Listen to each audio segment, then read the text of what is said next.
Welcome to the channel where legends sleep. Tonight's story takes us to the frozen edge of all things, where the Norse skies crack open and even the gods must bow to fate. From the ancient sagas of the Vikings, passed like embers between longhouse walls on the coldest of winter nights, there comes a tale not of triumph, but of ending. A great shuddering prophecy, older than Odin's ravens, older than the roots of Yggdrasil itself. They called it Ragnarok, the twilight of the gods, and every warrior who ever lived knew it was coming. The great wolf would break his chains, the serpent would rise from the deep, the sky would split, and fire would swallow the frost. And yet, beneath all that magnificent ruin, something else stirs, something almost like hope. So lie back, breathe slowly, and let the ancient world take over.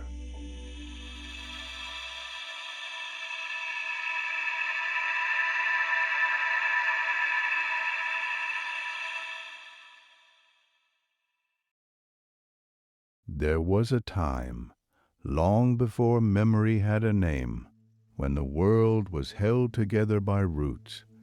Imagine the great ash tree, Yggdrasil, rising from the deep heart of all things, its trunk wider than any ocean, its branches lifting through layers of sky to touch worlds that humankind would never see with waking eyes.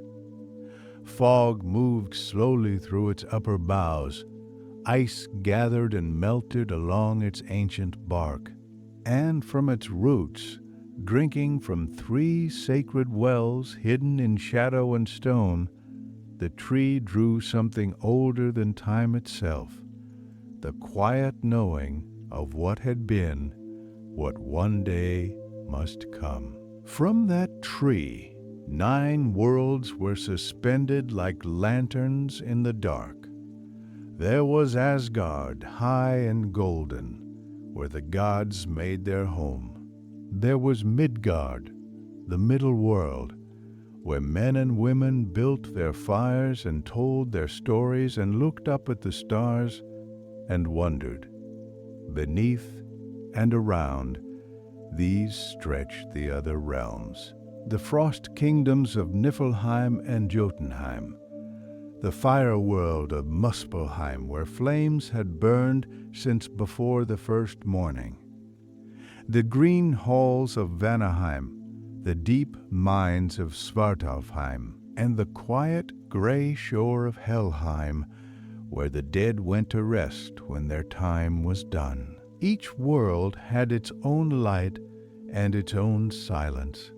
Each world turned slowly around the great tree at the center of everything. But it is in Asgard that our story begins, in the long golden days when the gods were at the fullness of their power. Asgard was a place of wide halls and warm light. The god Odin sat upon his high seat, Hlidskjalf, from which he could see all the worlds at once, every river, every forest, every sleeping creature curled against the cold. He was old, Odin, older than he looked, with one gray eye that saw everything, and one empty socket that had paid for wisdom.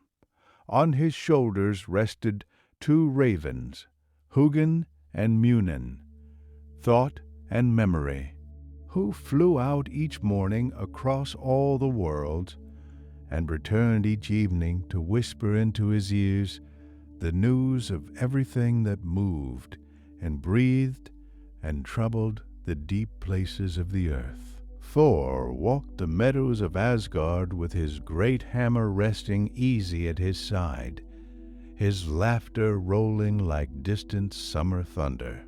Freya, golden and generous, brought warmth to the growing things of Midgard, with nothing more than his presence. Frigg, wise and watchful, sat at her spinning, her thread moving between her fingers with the patience of someone who understood that all things took their time. The gods feasted together in the long evenings, their voices filling the halls of Valhalla with warmth and the smell of wood smoke and mead. For a long while, this was simply how things were. Whole ages passed like slow seasons. Still, there were murmurs at the edges of that golden time. Small things, easy to overlook. Odin's ravens had grown restless. They returned each evening with their wings beating harder than usual, their eyes a little too bright, their whispered news carrying words Odin did not share at the feasting table. He would sit quietly after they had spoken, his single eye fixed on some middle distance, and no one asked him what he had heard. His expression was the expression of a man measuring the weight of something he could not yet put down. Then there was Loki. Loki was not like the other gods. He was sharp where they were broad, quick where they were steady, and his laughter had a quality to it, bright and genuine in the way that a blade can be genuine, without warmth or comfort in the shining. He had caused harm, real harm, the kind that could not be repaired or laughed away. And so the gods had done what they felt they must. They had taken him down beneath the mountains, into the cold dark, and bound him with chains made from the entrails of his own son. Above him they had fixed a serpent so that its venom dripped, drop by slow drop, onto his face. His wife Sigyn stayed with him. She held a bowl above him to catch the poison hour after hour, faithful in the way that only the most devoted souls can manage in the face of something unrelenting. But the bowl filled. She had to turn to empty it, and in those brief moments, the venom found Loki's skin, and he writhed, and the earth above shuddered, and men in Midgard called it an earthquake, and held their children close, and did not know why. Deep beneath Yggdrasil, where the roots drank from the well of fate, 3 women sat and worked in the permanent half-dark. They were the Norns, Urd, Verdandi, and Skuld, and between them they wove and measured, and cut the threads of every life that had ever been, or ever would be. They had been there since the beginning. They would be there when all other things were done. They did not speak to visitors, as a rule, but they spoke to one another in low voices, in the language of what was coming. Odin had gone to them once, long before the Golden Age, and had asked them what they saw at the far end of the thread. They had told him. He had listened, without flinching, with the stillness of a man who has already decided that knowing the truth is worth the cost of knowing it. What they told him was this: there would come a winter without end. There would come a darkness that swallowed the sun. There would come a morning when the great tree itself would tremble, and the binding beneath the mountain would not hold, and across all the 9 worlds the age of gods would burn and drown and pass away. They called it Ragnarok, the doom of the gods, the twilight of all things. And so the Golden Age continued, bright and warm and full of feasting, while beneath it, quiet as the turning of deep roots in dark water, that ancient word waited for its hour to come.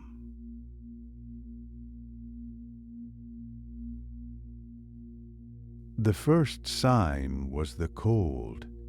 It came quietly, the way all great changes do, not as a sudden blow, but as a gradual withholding, a harvest that yielded a little less than the last, a morning that arrived a little later, a little grayer, the light thinner than it had any right to be. The people of Midgard pulled their furs closer and told themselves it was nothing. A hard season. Every age had its hard seasons, but the second winter came before the first had ended. There was no thaw between them, no soft green interval of mud and bird song and new shoots pushing through loosened earth. The snow simply deepened. The rivers held their ice. The forest stood bare and brittle against a sky the color of old bone, and the sun, when it appeared at all, moved low and pale across the horizon, as though it had grown tired of its own journey and could not remember why it had ever bothered. Then came the third winter, and the world understood. This was the Fimbul winter, the great winter, 3 seasons of cold locked into one long unbroken dark, and no summer waiting on the other side. The Norns at the roots of Yggdrasil had spoken of it long ago in their measured, unhurried way, and now here it was, settling over the 9 worlds like a hand pressed gently but firmly over a flame. In the villages of Midgard, the granaries emptied, the animals grew lean and then leaner still, and then they were gone. People who had been neighbors for generations looked at one another across the snow with hollow eyes, and the bonds that had held them, kinship, generosity, the old slow warmth of shared fires, began to fray at their edges. Old rivalries remembered themselves.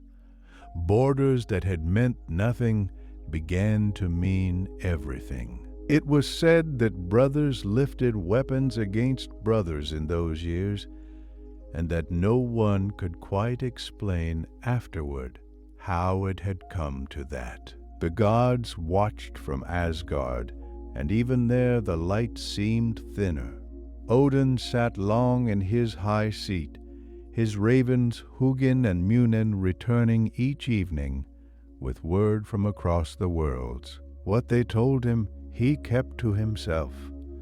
But those who saw him in those days noticed that he no longer feasted with the ease he once had, that his one eye lingered too long on the middle distance, reading something in the air that no one else could see. And then, on a night when the sky was the deep, still black of a world with nothing left to burn, the wolves came.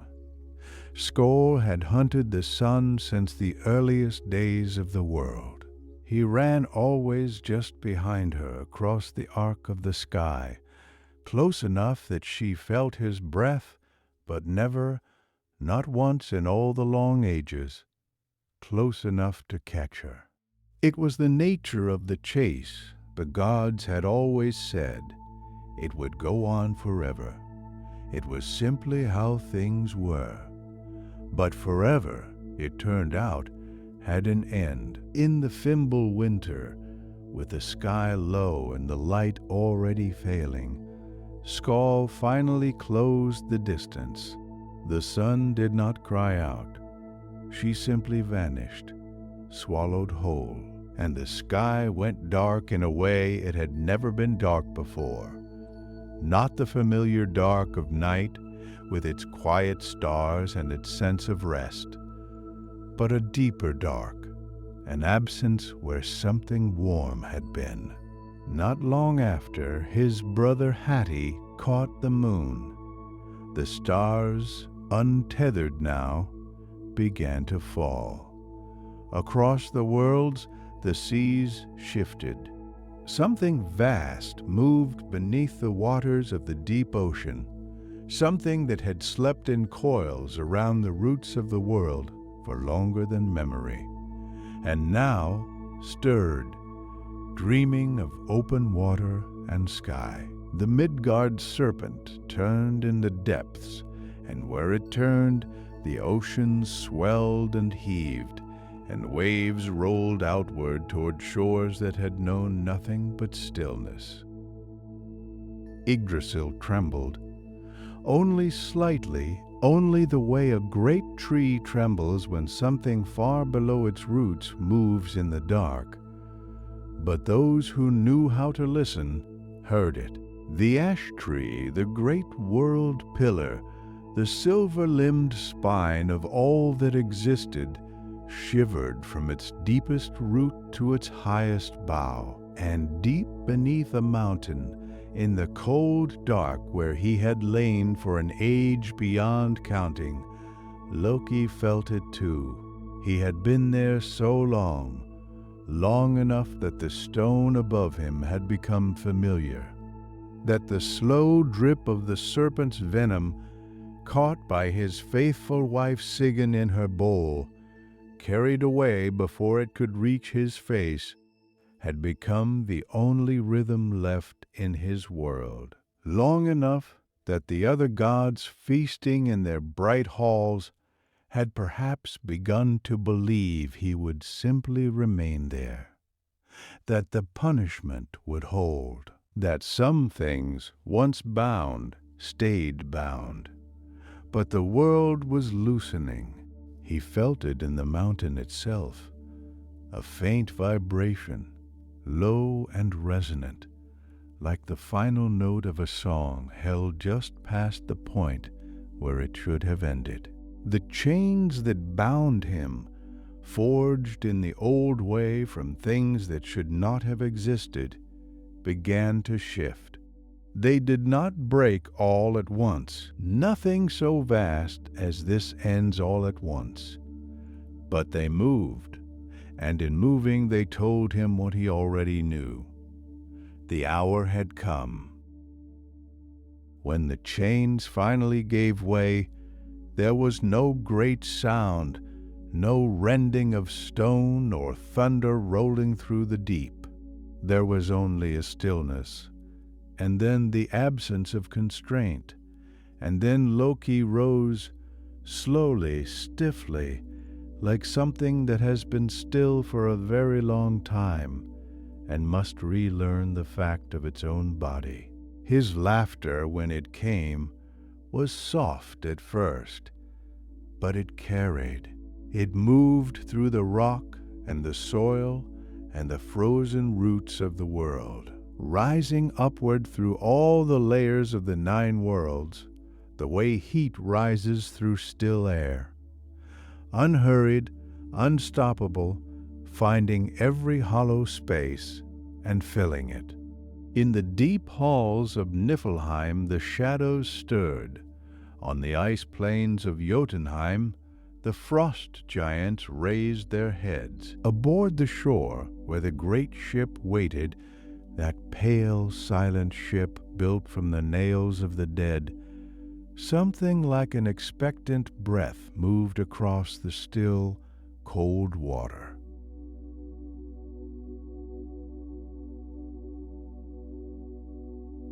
And in Asgard, Odin closed his eyes.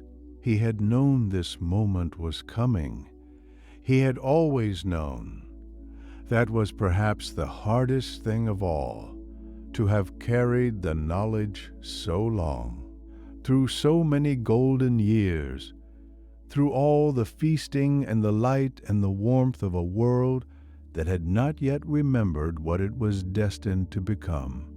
Outside the halls of the gods, the wind moved through branches stripped bare by the long cold, making the only sound there was, a low, wandering note, neither mournful nor afraid, but something between the two, the sound of a world that had reached the edge of itself and was looking out into what came next. And it was in the silence that followed, that long, breathless silence after Loki's laughter had faded from the stone, that the sea began to move in earnest. Not the ordinary motion of tides and storms which the world had always known. This was something older, something purposeful, far out across the dark waters that separated the worlds. The waves rose in long, slow swells, each one heaving upward as though something beneath the surface was waking, stretching, turning over in its ancient sleep. The sky above the water was the color of iron. No stars showed through it. No moon. On the shore of that cold and nameless sea, the great ship was ready. Naglfar had been a long time in the making, longer, perhaps, than any living thing could properly reckon. Since the first age, since the first death, the ship had been growing, plank by slow plank, each piece fashioned from the nails of the dead, trimmed from fingers that had stiffened in the cold of the grave. It was for this reason that the old ones had always urged the living to cut the nails of the dead before they were laid to rest. Every nail left untrimmed was another small gift to the great ship, another inch of hull, another sliver of sail. Most had forgotten why. The warning had become habit, and habit had faded into nothing, and the nails had gone on growing in the dark, and Naglfar had grown with them. Now it sat at the water's edge, vast and pale, and in the gray half-light it looked less like a vessel than like something that had grown up from the sea floor, something that had always been waiting to be found. Its hull was the color of old bone. Its sails, when they unfurled, were the color of a sky before a storm that will not pass. Loki stood at the helm. He was changed, and yet entirely himself. The long years beneath the mountain had left their mark. There was something rawer in him now, something that had been worn down to its essential nature, the way a stone is worn by water, until only its hardest self remains. His eyes moved across the gathered host without warmth, without cruelty, simply taking account of what had come. They had come from every dark corner of the 9 worlds, from Muspelheim, the realm of fire in the south.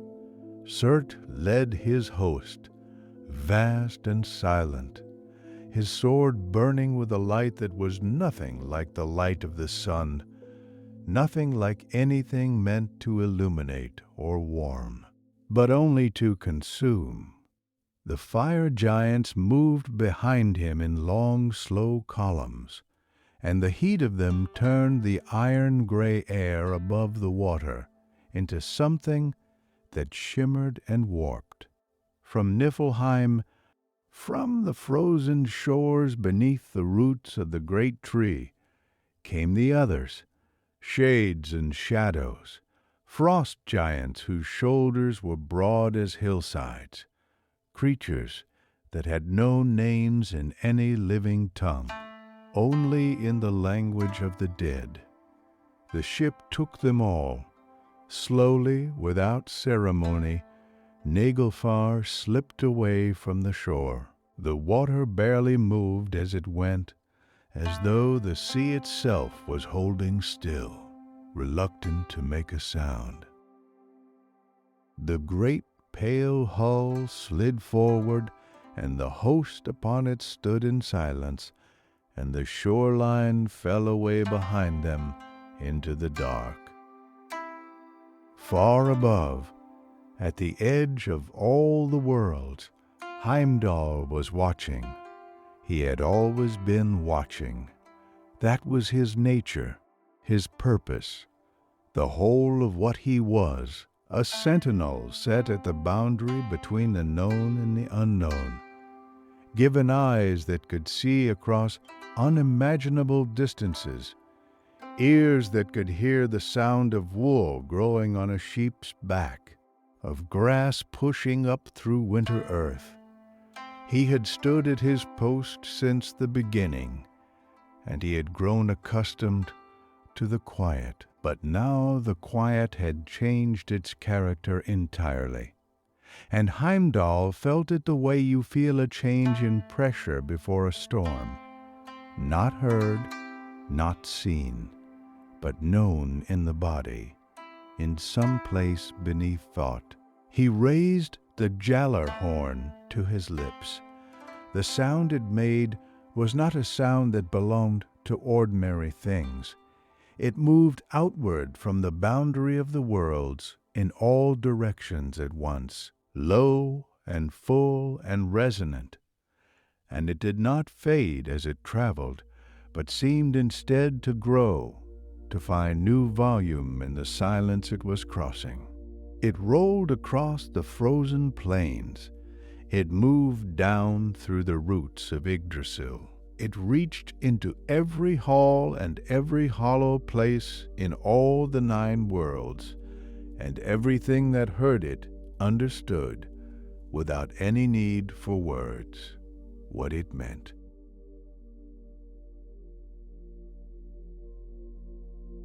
In Valhalla, the Einherjar rose. They had been waiting for this, all of them, every warrior who had ever died with honor and been carried to those golden halls, every man and woman who had spent their afterlife in the long preparation for this single morning. They had feasted and they had fought and they had healed, and now the horn had sounded and the feasting was finished. They moved through the great hall with a quietness that was not fear, but something more like the calm that comes when a long uncertainty is finally resolved. Armor was buckled, swords were lifted. Old companions found each other in the press and said nothing, only looked, only nodded. Odin moved among them in the cool half-dark, his single eye reflecting the low torchlight, his spear Gungnir held loosely in one hand. He spoke no rallying cry, offered no grand words. He had read the prophecy too many times, turned it over in his mind across too many long years, to pretend that what lay ahead was anything other than what it was. He had prepared as well as any being could prepare for something fated and irreversible. Still, he walked among his people, and his presence was its own kind of steadiness, a warmth that did not promise safety, only companionship, the certainty that none of them would walk toward what was coming alone. Outside, the sound of Naglfar's passage moved through the dark water toward the plain of Vigrid, slow and inevitable as the turning of the world. The great ship came on. The host upon it did not speak.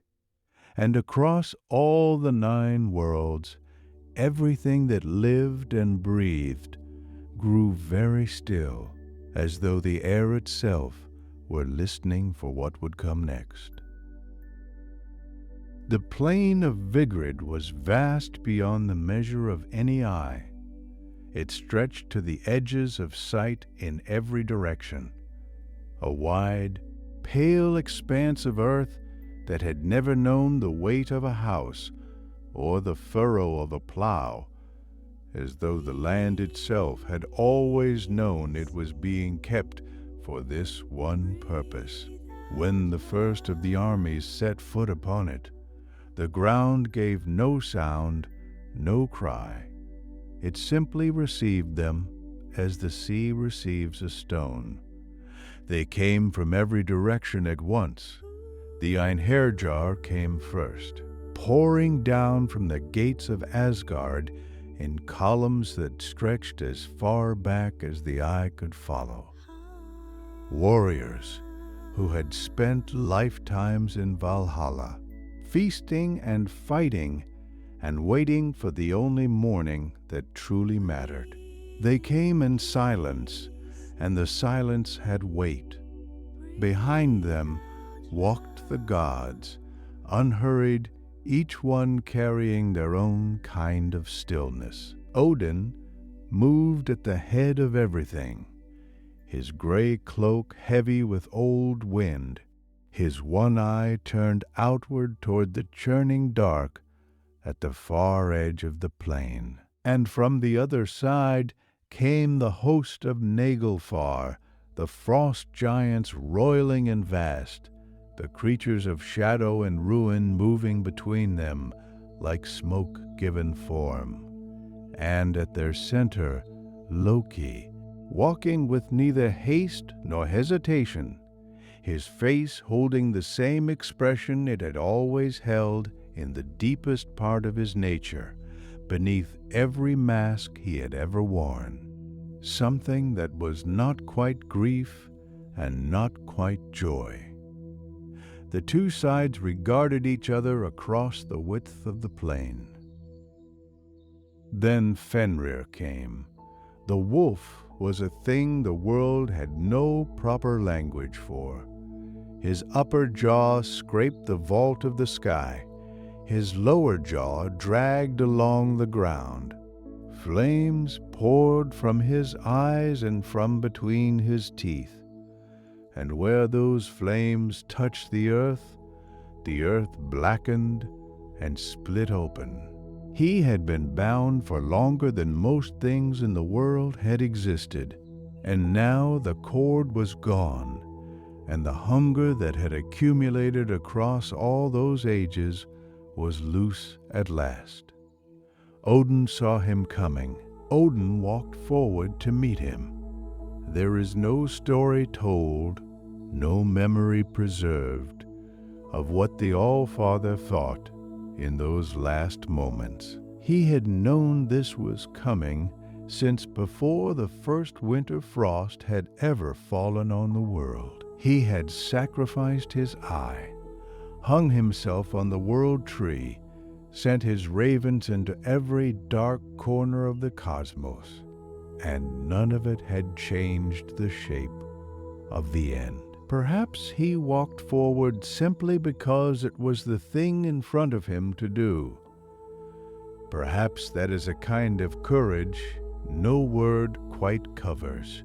The wolf closed over him like a wave closes over a stone, and Odin was gone. For a moment, nothing moved on the plain of Vigrid. The silence after his passing was the deepest silence there had ever been. Then Vithar moved. Odin's son had always been quiet, even among the gods, a stillness that those who did not know him sometimes mistook for emptiness, but which was, in truth, something more like readiness. He had been readying himself for this moment since the Norns had first whispered of it. On his foot he wore a great and ancient shoe, built across long ages from the leather scraps that cobblers had trimmed away and quietly offered up, layer by layer, until the thing was harder and stronger than iron. He stepped into the open jaw of Fenrir, bracing his foot against the wolf's great lower jaw, and with his hands he drove the upper jaw upward until the creature's roar became something else entirely, and then became nothing. Vithar stood alone in the space where Fenrir had been. His father was gone, but the wolf was gone too. He did not speak. He stood still, and the silence around him was the silence that comes after something enormous has ended. Not far from there, Thor was already moving. The Midgard serpent had risen from the sea and come upon the plain with the tide, its coils heavy enough to shake the ground with each turn of its body, its breath carrying that ancient ocean darkness that had no warmth in it anywhere. Thor and the serpent had always known each other the way two forces of nature know each other, not as enemies who had developed a quarrel, but as opposites that the world had placed on a collision course at the very beginning of things. They met in the churned and smoking center of the field. The battle between them was not long in the counting of it, but every moment of it was enormous. Thor's hammer rose and fell and rose again, and each blow landed like a thunderclap, like the sky itself striking downward, and the serpent recoiled and struck and coiled again, its scales shearing the air. When the killing blow finally came, it came from Thor, clean, complete, the serpent's vast length shuddering outward across the darkened earth, and then going still. Thor took 9 steps. On the 9th step he fell. The venom from the serpent's breath had been working its way through him since the first exchange, slow and inevitable, and now it reached the place where even the strength of the thunder god ended. He did not fall hard.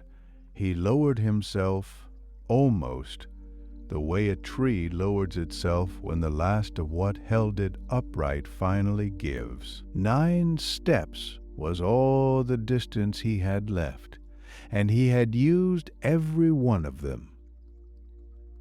Across the plain, Freyr was already locked in combat with Surt, the lord of the fire giants, whose blade burned with a light that was not like sunlight, older than sunlight, and far less kind.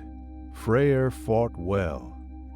He had always been a god of warmth and harvest and growing things, not a god of war, and yet there was nothing in his bearing that was anything other than the bearing of a warrior. But his great sword was gone, given away long ago for love, in one of those trades that seem worth making until the exact moment when the cost comes due. Without it, he could only slow what was coming, and slowing was not enough. Surtur's burning blade found him, and Freyr was still. The fires that Surt carried spread outward from the place where Freyr had fallen, moving across the plain the way the tide moves across a shore, not rushing, not hesitating, consuming everything they reached with a thoroughness that was almost peaceful. Then, at the edge of the plain where the shadows gathered thickest, Heimdall and Loki found each other. They had always been opposites. Heimdall, the watchman, the one who stood between the worlds in the dark and called out what he saw. Loki, the one who moved through shadows and unmade whatever held things in their proper order. Where Heimdall was clarity, Loki was dissolution. Where Heimdall was warning, Loki was the thing being warned against. Neither of them moved quickly. They came together with the measured deliberateness of two rivers meeting, and when they met, neither the light nor the shadow gave way to the other. What passed between them was not witnessed and not recorded, because there was no one left nearby to witness it, and no instrument in the world that could have recorded it. When it was over, both of them lay still on the ground, and the space they had occupied was neither bright nor dark, but simply empty. The fires were spreading.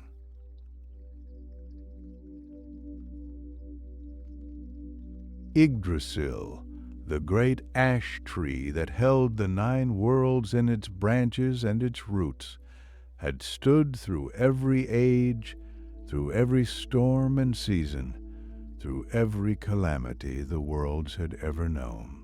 It had sheltered gods and sheltered the dead. It had dripped with dew that fed the roots of all living things. Now it shuddered from the deepest root to the highest bough, a trembling that moved through every world at once. And the sound it made was the sound of something older than sound. The earth began to sink. It did not fall suddenly. It lowered itself slowly, the way the last light lowers itself from the sky at the end of a long day.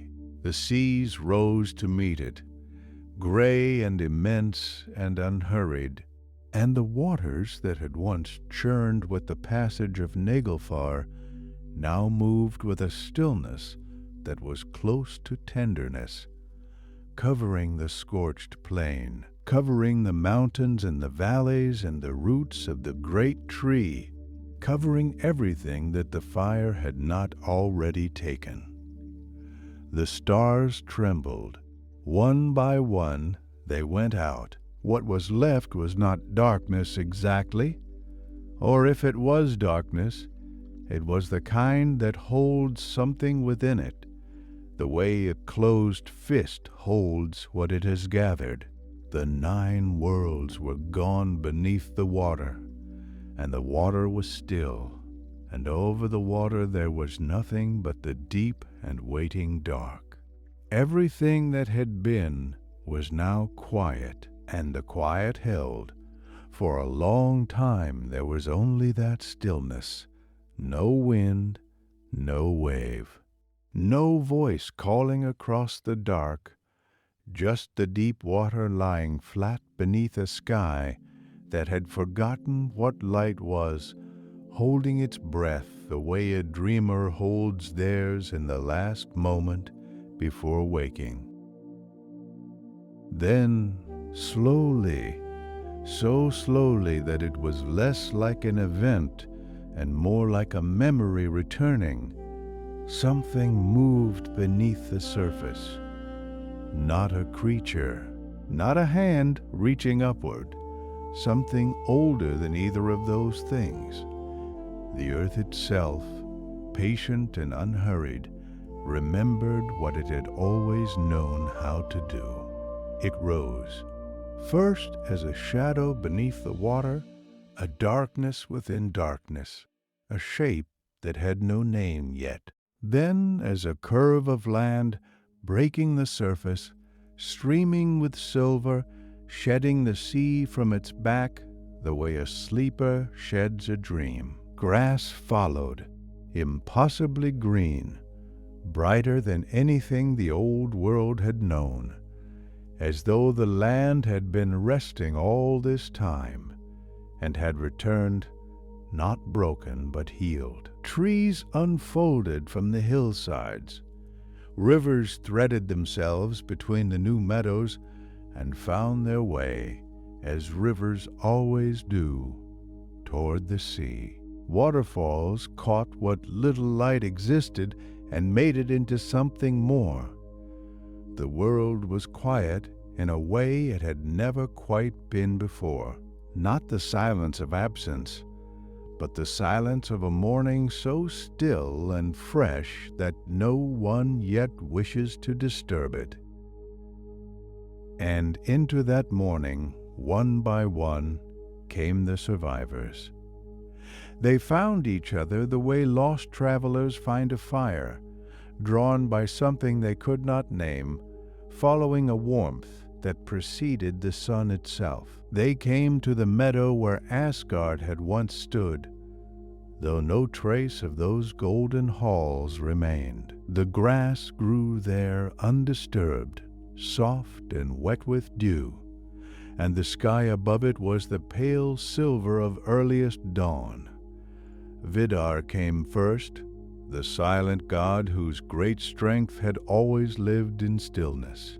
He walked without sound through the new grass, and he sat and he waited. Then Vali, young and enduring, emerged from the tree line with leaves in his hair and wonder in his eyes, as though he had only just woken from a long sleep beneath the roots of the world. From across the meadow came two others, and these were faces the old stories might not have expected to meet again in any world. Baldur walked out of Hel's quiet kingdom, for death itself had been unmade when the worlds fell, and what had been imprisoned in the dark was now free to return to the light. With him came Hother, his blind brother, the one whose hand had once been guided to cast the mistletoe branch, pardoned now, released, stepping forward into the new morning, with his face turned upward, as though feeling for warmth. Together they moved through the meadow, and when they met Vidar and Vali, no words were needed. They simply stood and breathed the new air and were glad. Presently Thor's sons came to join them, Mothi and Magni carrying between them their father's hammer, Mjolnir, which they had found lying in the new earth as though it had been left there for safekeeping. It was still and heavy in their hands, but it was no longer a weapon needed for war. It was only what it had always also been, a symbol, a thing that marked something sacred. They sat together in that meadow, these few who remained, and the silence between them was not sorrowful. They spoke of what they remembered. They found, scattered in the soft earth, the golden game pieces that the gods of the old age had played with long ago, bright little discs, half buried in the grass, gleaming as though they had been waiting. Each one was a memory. Each one was a sign that something had been, and that something would be again, shaped differently now, but alive. Not far from there, within a grove of ash and elm, where the land sloped gently toward a still lake, two figures stirred. They had slept through everything, through the long winter and the loosening of chains, through the sailing of the great ship and the fire of the final day. They had been sheltered inside the wood itself, held in the deep heartwood of the forest, breathing slowly while the world fell and the sea rose and the darkness gathered and passed. Their names were Lif and Lifrasir, life and the will to live, and the old stories had hidden them there precisely for this moment. Lif stepped out first, blinking in the new light, her feet finding the soft ground with the careful wonder of someone touching something precious. Lifrasir followed, and they stood together at the edge of the grove, looking out across the meadow, across the new rivers and the green hills and the pale sky slowly brightening above it all. They had been given morning dew to drink while they slept. That was all they had needed. And now they stood in a world made clean, and the whole of it was theirs, not to conquer or to claim, but to tend, to walk through, to fill slowly with the small sounds of living. In time, from those two all the generations would come. As the light grew, the sky above the new world began to do something extraordinary. The old sun was gone, swallowed and lost, but a daughter had been born to her before the end, a new sun who had been learning her mother's path across the heavens. She rose now, this younger light, and her warmth was gentler than anything the old world had known, falling on the meadow and the lake and the gathered gods and the two new people, like a hand laid softly on a sleeping face. The stars remained too, the ones that had endured, and as the day turned at last toward evening, they brightened over the still water one by one, as they always had, as they always would. There is a truth buried in the oldest stories, a truth the Norse tale-tellers understood and wove into the very bones of this one, that endings are not endings, that what falls returns, that the darkness which follows every great fire is not a punishment, but a rest, a held breath, a waiting. The world had burned. The world had drowned. The world had been quiet for longer than any living thing could measure. And then the world had opened its eyes. So let the new meadow settle into its first long evening. Let Balder and Hother sit together at the water's edge, speaking quietly of things that were and things that might be. Let Leif and Lifthrasir walk out along the riverbank in the fading light, discovering the world step by step, naming nothing yet, simply moving through the softness of it. Let Mjolnir rest in the grass, unheld, unneeded, catching the last of the light on its worn face. Let the stars come. They move in their slow arcs, now over still water, and their reflections lie below them. And it is very hard to say, in that deep and luminous quiet, which stars are above and which are below, which world is waking and which is dreaming. Perhaps there is no difference. Perhaps there never was. The story has been told. The worlds have fallen and risen. The long sleep after the long battle has given way to morning, and morning is enough. Let your breath slow now, like the water.